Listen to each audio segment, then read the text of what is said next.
My name's Jane and I live in Kingstaton in Devon. I work down in Plymouth as a head teacher, and last April we had an explosion at our property which caused a house fire. It was quite dramatic as the back of the house exploded and the fire took hold. The parts where it didn't penetrate, it was complete smoke damage, so there was nothing left. We left the property without shoes on, and everything within the property had gone. To wake up to you don't have anything left and you have two children who don't have anything, and you've got to make this work is quite daunting. The fire brigade were absolutely incredible. They advised that we contacted our insurance company. The information I got was quite ambiguous. It was more the direction of the fire brigade saying you need to secure the building rather than the insurers taking up the lead. I had to do quite a lot of tracing to make sure that what we needed to happen would happen.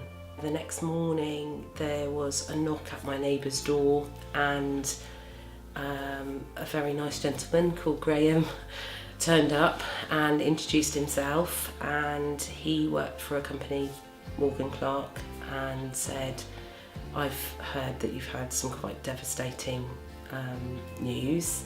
I didn't even know that loss adjusters existed. I didn't know any of these jobs existed until this happened. At that point, one of the phrases I've used quite a lot is, you don't know what you don't know, and I didn't know anything about losing everything. So it made sense to have at least the conversation. At no time did I even think about how huge the situation was, and from that moment that Graham stepped through, it meant that somebody was there to take the lead. I did think probably Graham and the company were too good to be true. Everything was honest, everything was up front. So one of the first things that Graham did for us was sort out what we were insured for. So he spoke to the insurance company, and I gave permission so that he could speak on my behalf, because I didn't know what questions to ask. And actually the team then took on all the logistics.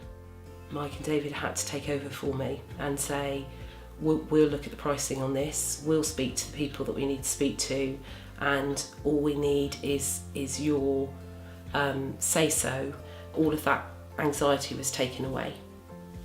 I think for us as a family, myself and my two children, we wouldn't have had the capacity without Morgan Clark to speak to the insurers in a way that meant that we could rebuild our life in the way that we have.